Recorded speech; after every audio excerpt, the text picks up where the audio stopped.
देख रहे हैं एचएनएन न्यूज, जुनून सच दिखाने का आपके साथ उन्नति भटनागर। बुलेटिन की शुरुआत करेंगे बड़ी खबर के साथ। मुख्यमंत्री योगी आदित्यनाथ आज श्रमवीर गौरव समारोह 2026 में श्रमिकों के लिए कई योजनाओं का लोकार्पण और शिलान्यास। डिजिटल सुविधाओं से लेकर आवास, स्वास्थ्य और कौशल विकास तक श्रमिकों को एक साथ कई महत्वपूर्ण सुविधाएं मिलेंगी। बलरामपुर, झांसी और में नए श्रमिक केंद्र स्थापित किए जाएंगे। साथ ही डिजिटल लेबर चौक ऐप शुरुआत और BOCWU बोर्ड की नई वेबसाइट का लोकार्पण होगा। तो नोएडा में श्रमिक आंदोलन के बाद उनके वेतनमान में बढ़ोतरी की गई थी। अब सरकार श्रमिकों के कल्याण के लिए कई नई योजनाएं लागू कर रही है। इंदिरा गांधी प्रतिष्ठान में आयोजित इस कार्यक्रम में श्रमिकों से जुड़ी कई अहम योजनाओं को इन पर उतारा जाएगा। अटल आवासीय योजना के तहत मेधावी विद्यार्थियों को सम्मानित भी किया जाएगा। नोएडा और ग्रेटर नोएडा में श्रमिकों के लिए ESIC डिस्पेंसरी और छात्रावास बनाए जाएंगे। औद्योगिक विकास योजनाओं के तहत 4 वर्ग मीटर के 2000 आवासीय प्लॉट दिए जाएंगे। इसके अलावा औद्योगिक क्षेत्रों में 5 एकड़ भूमि पर श्रमिक हॉस्टल बनाए जाएंगे। टाटा समूह के साथ सहयोग से स्किल डेवलपमेंट सेल, श्रमिक सुविधा केंद्र और आवासीय सुविधाओं का विस्तार किया जाएगा। का पिटारा कई योजनाओं का लोकार्पण और शिलान्यास किया जाएगा।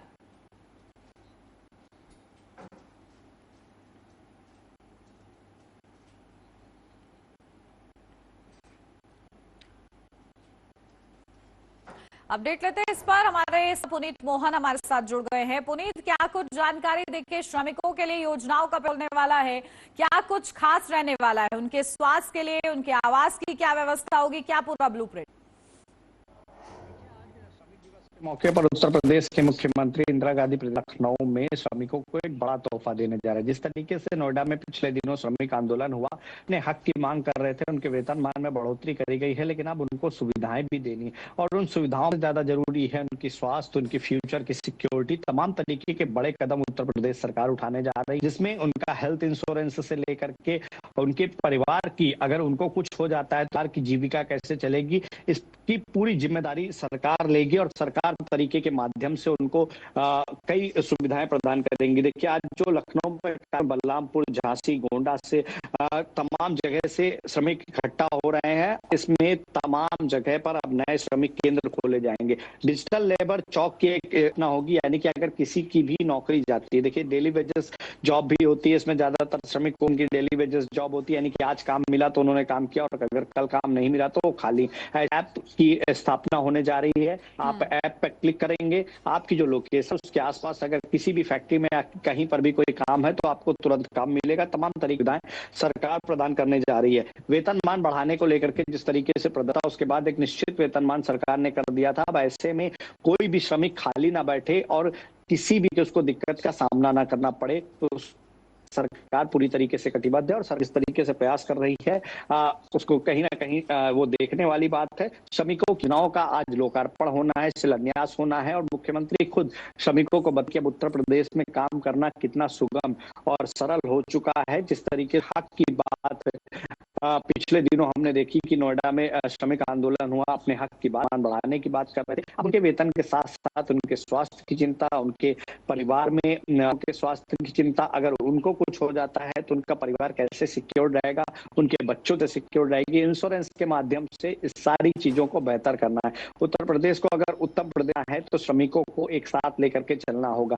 देखिए, सीधे तौर पर जिस तरीके से बिहार में सबसे ज्यादा श्रमिक है, अब इनका मूवमेंट दूसरे राज्यों में ना हो, इतने औद्योगिक गार्ड लगाने की सरकार बात कर रही है कि एक वक्त ऐसा आएगा कि यूपी से को भी रोजगार की तलाश में बाहर नहीं जाना पड़ेगा। और धीरे धीरे आप देखिए कि जिस तरीके से बन रहे हैं, जिस तरीके से औद्योगिक उत्तर प्रदेश की ओर आकर्षित हो रहे हैं, तमाम तरीके की फैक्ट्रियां लगी जिसमें लोगों को रोजगार, उनका रोजगार सुनिश्चित रहे, उनके साथ अन्याय ना हो, उनका स्वास्थ्य अच्छा रहे, उनके परिवार के लोगों की रक्षा अच्छा रहे, उनके बच्चों का फ्यूचर सेव हो। उसके लिए टेक्निकल यूज अब किया जाएगा। माध्यम से ही सीधे तौर पर अब कहीं ना कहीं जो उनकी इंश्योरेंस है उसको आप अगर है तो उसको आप आराम से देख सकते हैं। तमाम तरीके की सुविधाएं सरकार प्रदान करने जा रही। इसके साथ ही अब श्रम बोर्ड में अगर भी तरीके के मामले आएंगे श्रमिकों के हित को लेकर के तो उसका फौरी निस्तारण किया जाए। अमूमन अभी तक क्या होता था कि अगर कोई श्रमिक किसी फैक्ट्री मालिक के खिलाफ कंप्लेन करता था तो एक लंबी प्रक्रिया से गुजरना पड़ता था।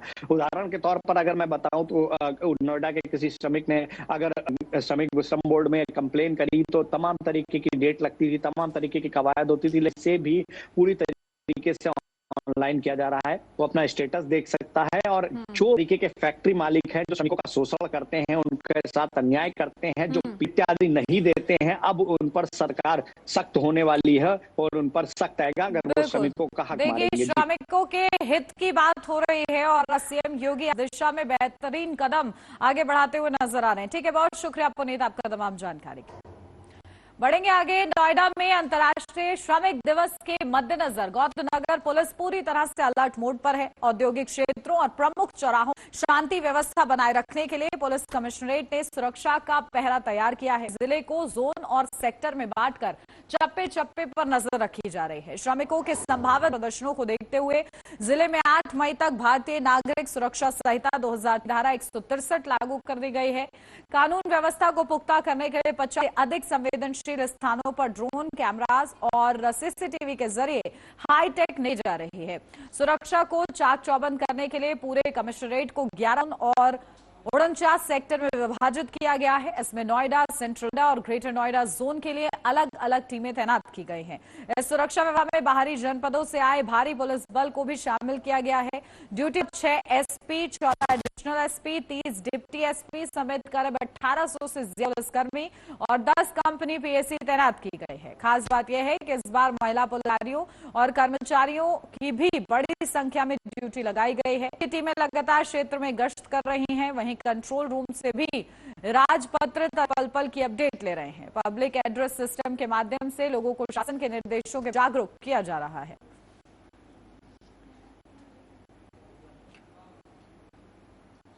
तो देखिए, नोएडा में पुलिस का पहरा देखने को अंतर्राष्ट्रीय मजदूर दिवस पर हाई अलर्ट है। जिले को जोन और सेक्टर में बांटा गया है। किसी से माहौल न बिगड़े, ये सुनिश्चित करने का प्रयास प्रशासन की ओर से। क्योंकि हम लोगों ने देखा नोएडा में जो तस्वीरें सामने आई, श्रमिकों का प्रदर्शन और साजिश का शिकार जिस तरीके से श्रमिक हुए, उनका प्रदर्शन हुआ जिसमें हिंसा हुई। बात खास तौर से यहाँ पर ख्याल रखा जा रहा है कि सुरक्षा रहे।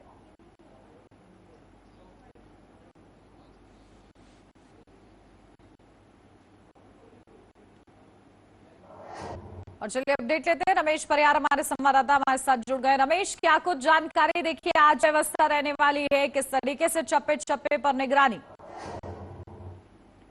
अंतर्राष्ट्रीय मजदूर दिवस है और नोएडा की बात करें, नोएडा में तमाम फोर्सेस हैं।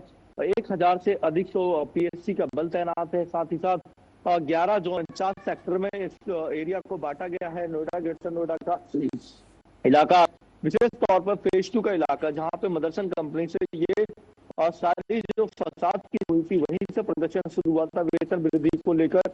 वहां पर विशेष तौर पर जो नोएडा पुलिस कमिश्नर मौजूद है और लगातार फोर्सेस के साथ गश्त कर रही है। साथ ही साथ फ्लैग मार्च भी नोएडा पुलिस के द्वारा निकाला जा रहा है।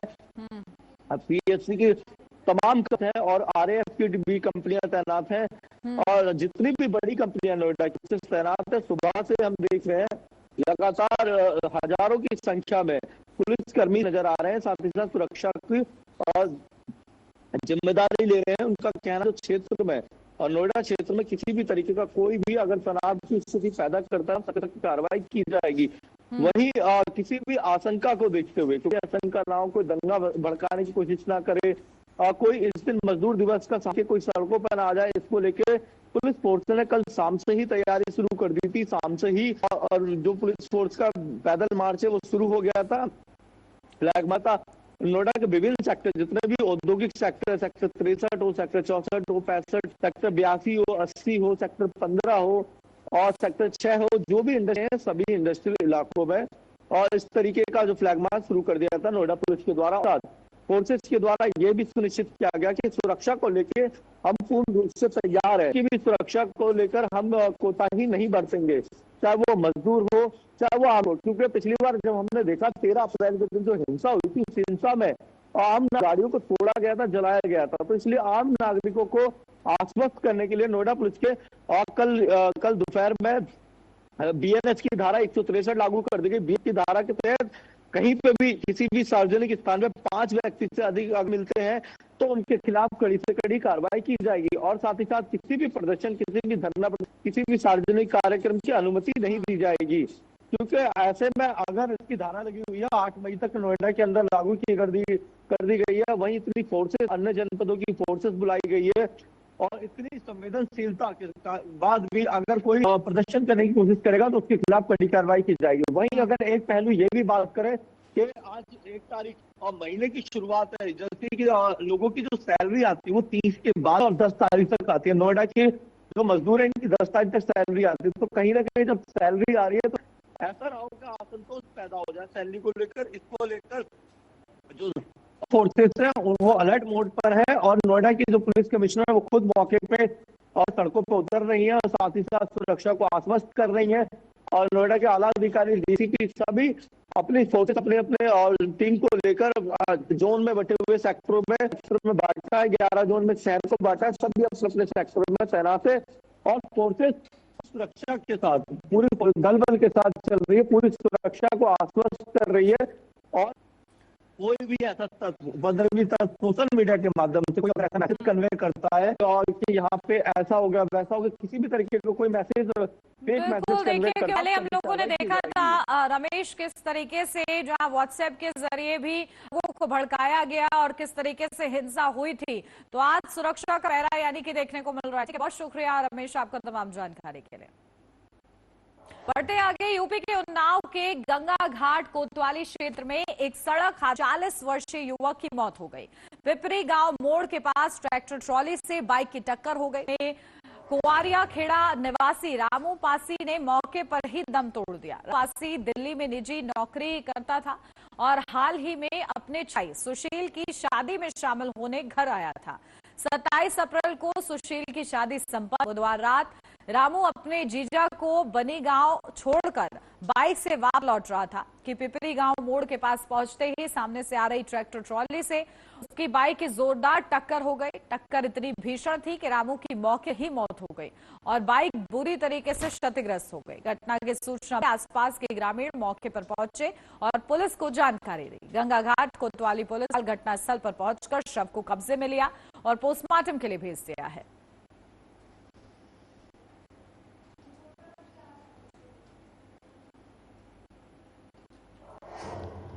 अपडेट लेंगे, विपिन शर्मा हमारे संवाददाता हमारे साथ जुड़ गए हैं। विपिन, कुछ जानकारी मिल रही है। देखिए, बड़ा और दुखद यह हादसा हुआ है, क्या कुछ अब तक पता है इस हादसे के बारे में?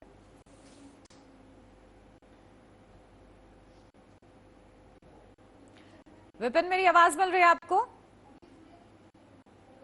चलिए, शायद अभी विपिन तक आवाज नहीं पहुंच रही है। तो मामला उन्नाव से सामने आया है जहां पर बड़ा हादसा हो गया है। देखिए, और हादसा इतना भयानक था कि जो युवक है उसकी मौके पर ही मौत हो गई है। तो बाइक से वो जा रहा था, जिस दौरान वो हादसे का शिकार हो गया और इसी वजह से उसकी मौके पर ही मौत हो गई। तो घटना की सूचना मिल आसपास के ग्रामीण मौके पर पहुंचे और पुलिस को इस संबंध में जानकारी दी। गंगा घाट पुलिस ने तत्काल घटनास्थल पर पहुंचकर शव को कब्जे में लिया है और पोस्टमार्टम भेज दिया है। देखिए, परिवार में मातम छा गया क्योंकि दुखद ये खबर, जहां पर शादी का माहौल था लेकिन वो माहौल तब में तब्दील हुआ। बड़ा ये हादसा हुआ है।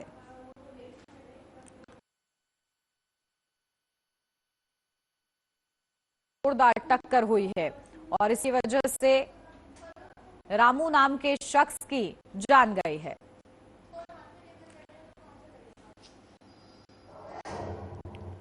विपिन हमारे साथ जुड़ गए, सीधा उन्हीं का रुख करते हैं। विपिन, क्या कुछ जानकारी मिल रही है? देखिए, बड़ा दुखद हादसा ये सामने आया है, क्या कुछ इस हादसे में अब तक पता लग पाया और किस तरीके से प्रशासन की ओर से जानकारी?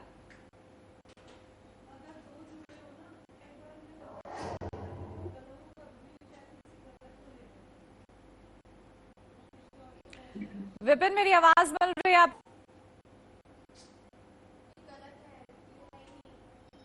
चलिए, शायद अभी विपिन तक आवाज नहीं पहुंच रही है। यहाँ रुकने के लिए जल्द हाजिर होते हैं।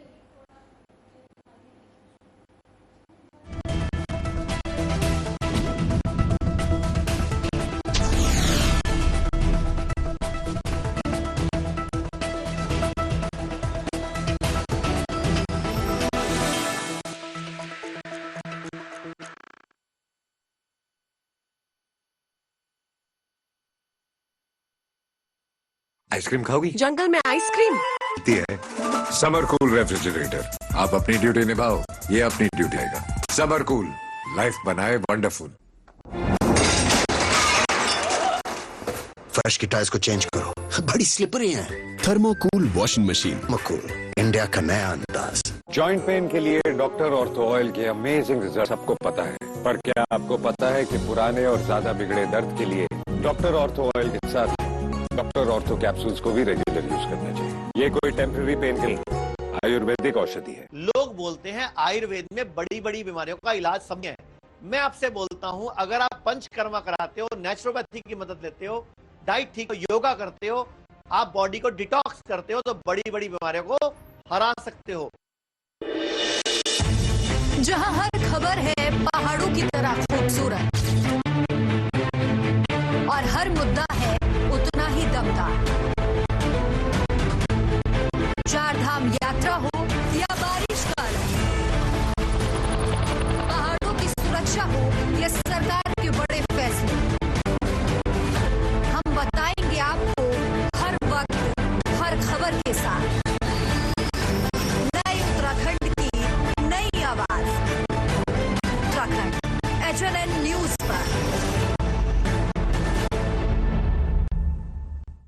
आइसक्रीम खाओगी? जंगल में आइसक्रीम मिलती है समर कूल रेफ्रिजरेटर। आप अपनी ड्यूटी निभाओ, ये अपनी ड्यूटी निभाएगा। समर कूल, लाइफ बनाए वंडरफुल।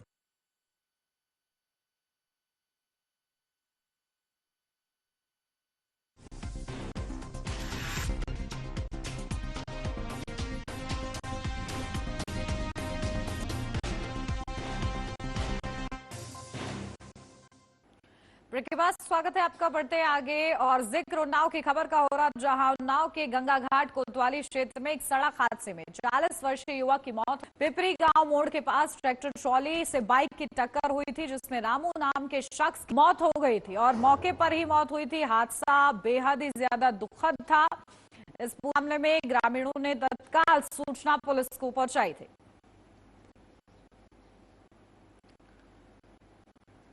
और चलिए इस पर अपडेट लेते हैं। विपिन शर्मा हमारे साथ जुड़ गए हैं। विपिन, आपको मेरी आवाज मिल रही है? विपिन, मेरी आवाज मिल रही है आपको?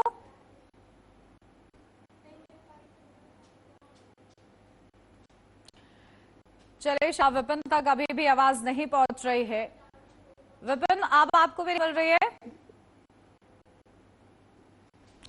जी बताइए जरा विपिन, क्यों खुद यह हादसा हुआ है? क्या लापरवाही उजागर हुई है? क्योंकि वो ऐसा माहौल था और ऐसे में जा रहा था, किसकी लापरवाही उजागर हुई है इस हादसे में? और ऑडियो अनम्यूट कर लीजिएगा।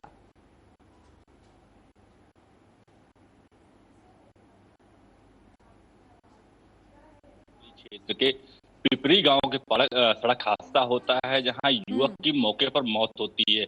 उसके बाद जो परिजन है, जो मृतक है, उसके शव को पुलिस पोस्टमार्टम के लिए भेजती है, लेकिन पोस्टमार्टम में जो विभागीय लापरवाही आती है, पोस्टमार्टम में देरी को लेकर जो की तरफ से कुछ प्रतिक्रिया दी जाती है, उसमें जो जानकारी मिल रही है परिजनों की तरफ से, जो कहा जाता है कि मृतक युवक है वो शराब के नशे में है। इसको लेकर जो परिजनों में है आक्रोश बढ़ता है और वहां पर हंगामा करते हैं, पोस्टमार्टम हाउस में तोड़फोड़ करते हैं। तो साफ तौर से है कि जिस तरह से दुखद घटना हुई है, दर्दनाक मौत हुई, ऐसे गमी के माहौल में जो पुलिस की तरफ से प्रतिक्रिया दी जाती है, कहीं न कहीं गंभीर सवाल खड़े होते हैं। जिस तरह से बवाल बढ़ता है, तनाव का माहौल होता है, घटना को देखते हुए जो अधिकारी हैं दीपक यादव और गंगा घाट कोतवाली फोर्स पूरी तरीके से पोस्टमार्टम हाउस के चारों ओर तैनात होती है। गंभीरता से लेकर परिजनों से बात करती है।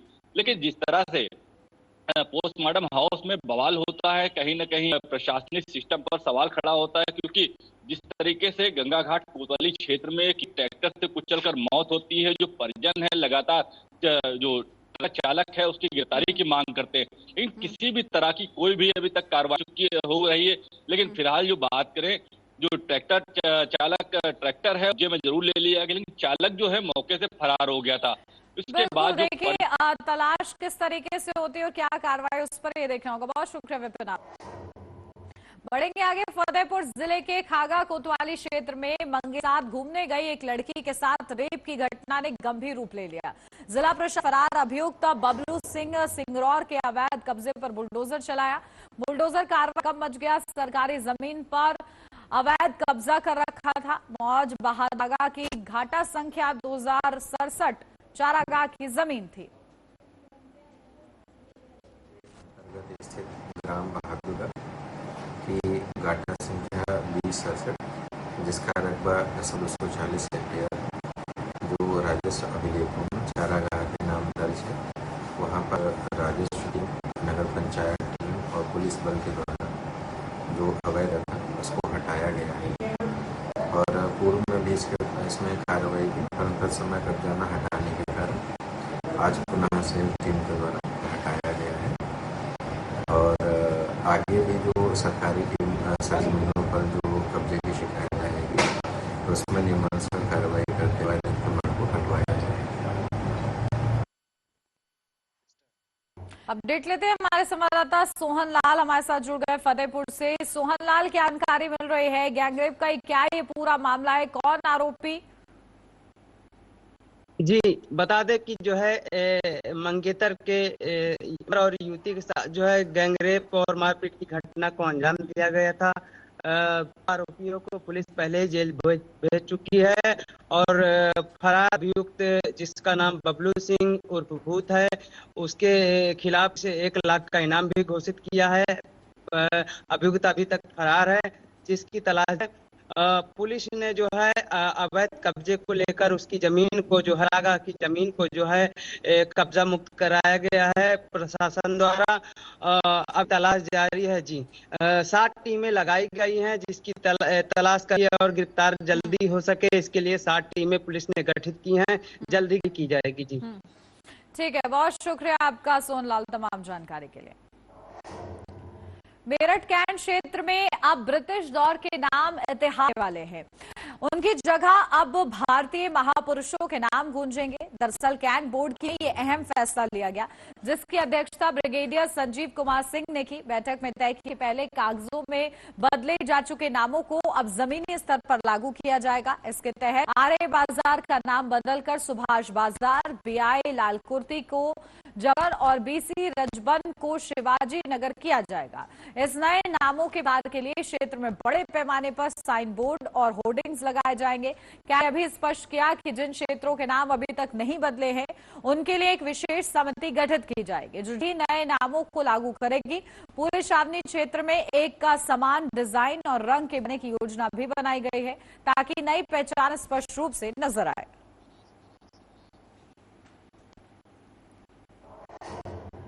अपडेट लेते रहता मनीष परासर हमारे साथ जुड़ गए हैं। मनीष, क्या कुछ जानकारी देखिए, किस तरीके महापुरुषों को तवज्जो दी जाएगी, इसके लिए क्या रूपरेखा पूरी तैयार की गई है? बोर्ड है जहां से आपको बता दो, वहां से मेरठ से क्रांति की शुरुआत हुई थी, तभी से ब्रिटिश काल के नाम आज मोहल्ले हैं पुराने उनमें रखे हुए हैं। कुछ इलाके आज भी उसी नामों से जाने जाते हैं। तो यहाँ जो ब्रिगेडियर संजय है, उन्होंने यहाँ पे जो बोर्ड बैठक इस बार हुई है उसमें फैसला लिया कि जितने भी ब्रिटिश काल के नाम यहाँ पर बदला जाएगा, उन सबके नाम पर महापुरुषों के नाम यहाँ पर रखे जाएंगे। कहीं ना कहीं देखा जा रहा है कि होर्डिंग लगाने की बात जो है, ताकि जनता को ये पता चल सके कि ये जो नाम है ये महापुरुष पर हो चुके हैं, जो कि 1947 की जो क्रांति जिसका बिगुल मेरठ की धरती से बजा था, क्रांति धरा भी कहा जाता है, उसी के चलते अब यहाँ पर ये बड़ा फैसला लिया जा रहा है। क्योंकि बोर्ड में फैसला बड़ा ही अहम रहा। संजीव जो ब्रिगेडियर है उनकी तरफ से उनका कहना है कि वो भी से काफी समय हो चुका है, लेकिन उसके बावजूद जब हमें आजादी मिल गई उसके बावजूद भी हमें इन्हीं नाम पड़ रहा है, उनको नाम को यहाँ जरूर बदलना पड़ेगा, ताकि जनता को पता चल सके कि जो क्रांति की उस पर अब महापुरुषों का नाम से जानी जाएगी, कहीं ना कहीं ब्रिटिश काल के नाम देंगे। तो वही बोर्ड बैठक में ये भी फैसला लिया गया कि जो कैंटोनमेंट क्षेत्र में जो एटीएम बंद पड़े हैं, जो लोग गर्मी से परेशान हैं, उनके लिए 24 घंटे हैं, वो भी शुरुआत करने की यहाँ पर पूरी घोषणा की गई है। जो संजीव कुमार ब्रिगेडियर है, उनकी तरफ से जो अहम फैसले लिए गए उसका